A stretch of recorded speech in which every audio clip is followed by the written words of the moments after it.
సమ్మె చేరిందని చెప్పుకోవచ్చు.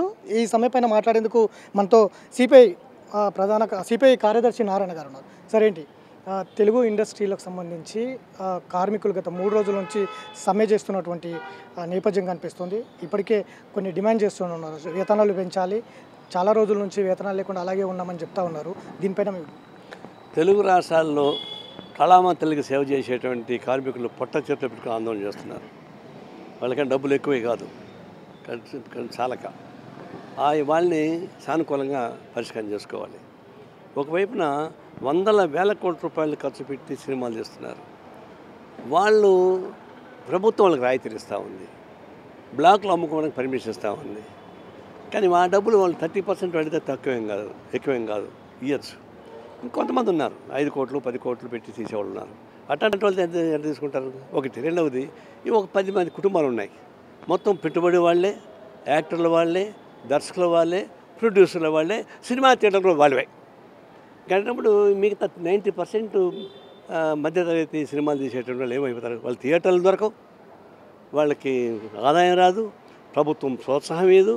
మరి నారాయణమూర్తి లాంటి వాళ్ళు యూనివర్సిటీ సినిమా తీశాడు, అందులో లక్షలాది మంది విద్యార్థులు లీకేజ్ వాళ్ళు ఎంత బాధపడ్డారో, ఎంతమంది ఆత్మహత్య చేసుకున్నారో అవన్నీ తీశాడు. అట్లాంటి జీవితాలు ఉంటే సమాజానికి దాన్ని ప్రోత్సహించవచ్చు. సార్, కొంతమంది చేతుల్లోనే సినిమా ఇండస్ట్రీ ఉంది అనేది అంటున్నారు. ఎవరు సార్ ఆ కొంతమంది పెద్దలు? అందరూ తెలుసు, నేను చెప్పాల్సిన పనే ఉంది. మ్యాక్సిమం 10 మంది ఉన్నారు, 10 కుటుంబాలు. కానీ మామూలు వర్కర్స్ కానీ వస్తే వాళ్ళు రానేమో తెచ్చిన వాళ్ళు వాళ్ళ సంగతి తెలుస్తాం, మేము పోరాటం సాగిస్తాం. ఇక్కడున్న కార్మికులకు న్యాయం చేకూర్చాలి తప్ప పోటీ కార్మికులు తీసుకొచ్చి పెట్టడం అనేది నేను అంగీకరించే ప్రసక్తి లేదు. స్కిల్ అంటున్నారు, అంటే మన తెలుగు రాష్ట్రాలు లేని స్కిల్లా? సినిమాలు మొత్తం తీయండి, ఏ సినిమాలు హైటెక్లో పోతున్నాయో. కాబట్టి స్కిల్ సంబంధం కానీ బాంబేని తెప్పించుకోవడం కానీ ఇవన్నీ బ్లాక్మెయిల్ చేస్తున్నారు. అలాంటి బ్లాక్మెయిల్ చేసేటువంటి యాజమాన్యాన్ని మేము తీవ్రంగా హెచ్చరిస్తున్నాం. మీరు మ్యాక్సిమం పెద్ద సినిమాలకు 30% ఇవ్వాల్సిందే. మిగతా వాళ్ళని కొంచెం కన్సిడర్ చేసి చర్చలు చేసి మార్చుకోమని చెప్పేసి కోరుతాం. నిన్న కార్మికులు ఇక్కడ సమ్మె చేస్తూ 3 రోజులు అవుతుంది, కానీ పెద్ద హీరోలందరూ కూడా ఇతర రాష్ట్రాల నుంచి కార్మికులను తెచ్చుకొని సినిమాలు జరుపుతున్నారు. నిన్న కొన్ని చోట్ల గొడవలు కూడా అయినటువంటి నేపథ్యం ఉంది. ఎట్లా మళ్ళీ చెప్తున్నాను, ఇది కరెక్ట్ కాదు. ఈరోజు సమస్య పరిష్కారం అయితే మంచిదే. లేకుండా పోతే బయట నుంచి వచ్చే కార్మికుల్ని ఇక్కడ కార్మికులు వ్యతిరేకించడమే కాదు, కమ్యూనిస్ట్ పార్టీ కూడా వాళ్ళతో కలిసి వాళ్ళు ఎవరైతే తెచ్చుకుంటున్నారో వాళ్ళకి దగ్గర ఫైట్ చేస్తాం. కార్మికులు ఏమో అనక్కర్లా, ఎవరు తెచ్చుకుంటున్నారో వాళ్ళ సంగతి తెలుస్తాం. ప్రొడ్యూసర్లు అందరూ కూడా నిన్న చిరంజీవి ఇంటికి వెళ్ళినటువంటి నేపథ్యం ఉంది. మొత్తం కూడా ఇట్లా జరుగుతూ ఉంది, ఇట్లా లేదు, ఏం చేయాలి దీని మీద కార్మికులు మొత్తం కూడా బంద్ చేసినటువంటి నేపథ్యంలో ప్రొడ్యూసర్లందరూ చిరంజీవి ఇంటికి వెళ్ళారు. చిరంజీవి దీన్ని మొత్తం కూడా పరిష్కరిస్తారని ఏమైనా అనుకుంటున్నారు? అంటే పులికి పాలు పోసినట్టుగా వాళ్ళే ఇండస్ట్రియల్ యాజమాన్యం, వాళ్ళే మొత్తానికి రిప్రజెంట్ చేసేది. వాళ్ళకి అప్పగిస్తే పులిని మేకని అప్పగించేటే కదా. మీరు చర్చించాల్సిందంటే కార్మిక వర్గానికి పనిచేసే వాళ్ళు ఉన్నారు, కార్మికులు ఉన్నారు, వాళ్ళ ప్రతినిధులు ఉన్నారు, వాళ్ళ ఆఫీస్ బేరర్స్ ఉన్నారు. వాళ్ళతో మాట్లాడి పరిష్కారం చేయకుండా మేకలు తినే వాళ్ళకి పుల్లుకి మేకలు అప్పగిస్తే కళ్ళమ్మ తల్లి సేవ చేసిన వాళ్ళు లేకుండా పోతే అందమైన మొక్కలు చేస్తారండి. సినిమాలు మామూలుగా చూసి వాళ్ళ మొక్కలు ఎట్టుంటో చూసాం కదా. సినిమా హీరోలు హీరోయిన్లు మామూలుగా చూసి మేకప్ లేకుండా చూసి వాళ్ళు ఎట్టుంటో చూసాం కదా. దానికి ఉదాహరణకు రజనీకాంతే చూస్తే ఎట్టుంటాడు, ఆయన మేకప్ చేస్తే చాలా అందంగా కనిపిస్తాడు. అట్లాంటి మేకప్ చేసే వాళ్ళకి పొట్ల కొడతారా? వాళ్ళు లైట్లు వేస్తే కానీ సినిమా తీయలేవు, షూటింగ్ తీయలేవు. వాళ్ళు ఊడిస్తే కానీ షూటింగ్ తీయలేవు, మేకప్ లేకపోతే షూటింగ్ తీయలేవు. అట్లాంటి వాళ్ళకి అన్యాయం చేస్తే ఎట్లా? వాళ్ళకంతా అన్యాయం చేసి వీళ్ళు థియేటర్లు మొత్తం వాళ్ళని హ్యాండ్ ఓవర్ చేసుకొని మొత్తం గుత్తాధిపత్యంగా ఉండి బ్లాక్లో అమ్ముకోవడానికి ఇప్పుడు కడుపు కూటు కోసం బ్లాక్ టికెట్లు అమ్ముకునేవాళ్ళు ఇప్పుడు పెద్ద వాళ్ళకి బ్లాక్లో అమ్ముకుని పర్మిషన్ ఇస్తున్నారు. మీరు కూడా ఒకప్పుడు బ్లాక్ టికెట్ అమ్ముకునే స్థాయికి దిగజారిపోయారా? తెలుసుకోవాల్సి వస్తుంది.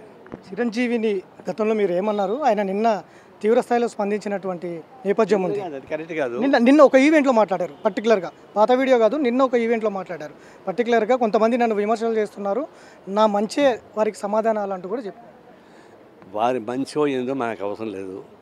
నేను ఒకప్పుడు వాస్తవమే చెప్పినా, కానీ అపార్థం చేసుకున్నారు. అది క్యాస్ట్ ఫీలింగ్ తీసి అడ్డం పెట్టారు. కాబట్టి నేను క్షమాపణ చెప్పేశాను, అయిపోయింది. ఏమాత్రం విద్యుత్ ఉంటే ఆ పాత వీడియోలు తీసేసేయాలి. మళ్ళీ దాన్ని కొనసాగిస్తే మళ్ళీ నేను కూడా కొనసాగిస్తాను కదా, నాకు చేత కదా. అందువల్ల ఇప్పటికైనా ఆయన విద్యతో ఆ పాత వీడియోలు తీసేయమని, ఎందుకంటే నేను క్షమాపణ చెప్పాను కాబట్టి తీసేయమని చెప్తున్నా. తీయకపోతే ఆయన విద్యతకి వదిలేస్తాను. ఓవరాల్ సినిమా ఇండస్ట్రీ పైన తెలుగు 2 రాష్ట్రాల్లో సినిమా ఇండస్ట్రీ పైన సిపిఐ కమ్యూనిస్ట్ పార్టీగా మీ డిమాండ్స్ ఏంటి? కళామ తల్లికి సేవ చేసే కార్మిక వర్గం పక్షాన మేము నిలబడతాం. వాళ్ళ ఆందోళనలో మేము కూడా పాల్గొంటాం. వాళ్ళతో మద్దతు ఇస్తాం, వాళ్ళ సమస్య పరిష్కారం అయ్యేంత వరకు మా ఆందోళన కొనసాగిస్తామని హెచ్చరిస్తా ఉన్నాం. సో ఇది సినిమా కార్మికుల వైపుకు భారత కమ్యూనిస్టు పార్టీ నిలబడుతుంది. వారి సమస్యల పరిష్కారం కోసం ముఖ్యమంత్రి నేరుగా చొరవ చూపాలి. ఖచ్చితంగా ఇతర రాష్ట్రాల నుంచి కార్మికులను తీసుకురావడం కాదు, ఇక్కడున్న కార్మికులను పట్టించుకోవాలనేది ప్రధానంగా నారాయణ చెప్తున్నారు. ఖచ్చితంగా ఇక్కడ తెలుగు రాష్ట్రాల్లో ఉన్నటువంటి తెలుగు ఇండస్ట్రీ కార్మికుల వైపుకు ఖచ్చితంగా నిలబడి పోరాటం చేస్తాం, వారికి న్యాయం జరిగేంత వరకు వారి వెంట నిలబడతామంటూ కూడా చెబుతున్నటువంటి నేపథ్యం ఉంది. గతంలో చిరంజీవి పైన చేసినటువంటి వ్యాఖ్యలు కూడా నేను గతంలోనే క్షమాపణలు చేసిన, కానీ ఇప్పుడు మళ్ళీ పాత వీడియోలు కొన్ని వైరల్ చేస్తూ నన్ను బదనం చేసే ప్రయత్నం చేస్తున్నారు. దాన్ని ఆ వీడియోలను నిలువరించాలి, లేదంటే మళ్ళీ నేను యాక్షన్లోకి దిగవలసి ఉంటుంది అనేది కూడా నారాయణ హెచ్చరికలు చేస్తున్నటువంటి నేపథ్యం అయితే కనిపిస్తుంది. వీడియో జర్నలిస్ట్ గౌస్తో వెంకట్, బిగ్ టీవీ, హైదరాబాద్.